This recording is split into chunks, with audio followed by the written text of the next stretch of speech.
2 new ultra-powerful MacBook Pros in 1 year?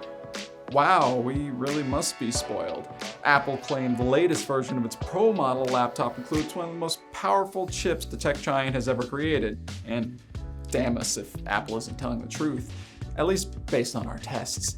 If that by itself hasn't won you over, there might not be much else to entice you to sink well upwards of $3,000 on a new MacBook.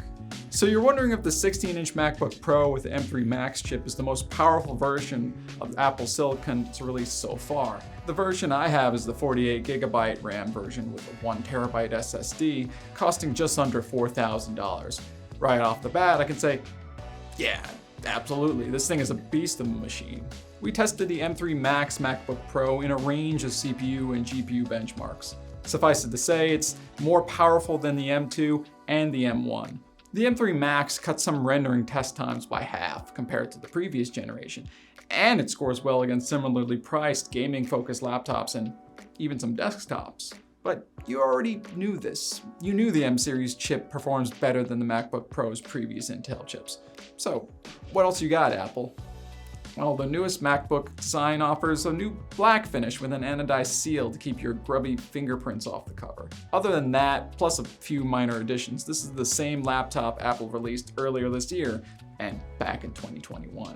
Which is a fair bit disappointing. The notch is still there, staring out at you like the Eye of Sauron to enclose its 1080p camera.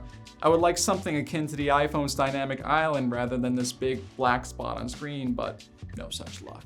Perhaps one day we'll get an OLED screen, but for now we'll have to survive with the Apple brand Liquid Retina displays, even though it supposedly has a slightly better SDR peak brightness. Yes, the MacBook Pro still looks and sounds great, though to be honest, you'd be hard-pressed to hear or spot any differences to the M2 laptops. Apple is trying to entice any lingering Intel MacBook users over to the M series side, and one part of that initiative is a big gaming push. The M3 Max chip can handle games like Baldur's Gate 3 and Liza P easily, reach into the back catalog of Mac supporting titles, and will run pretty much all of them with at least high settings. The problem is there just aren't too many titles officially available on Mac, at least not yet. There are folks online doing their own work to unofficially port non-Mac games over to Apple's ecosystem, but no matter what, you'll still be limited with what you can play via official channels. Thing is, I want to be able to use the M3 Max MacBook Pro for gaming, if more developers can see their way over to Apple's side of the street. Then again, I would also like Apple to be a little bit more willing to innovate with its laptop designs. The M series chips have already proven themselves, but the hardware's other options haven't made any big leaps in the few years since the M1 first dropped. Apple is also being a little confusing with what you get for each M3 chip. The lower-priced M3 Max comes with less CPU and GPU cores alongside less RAM.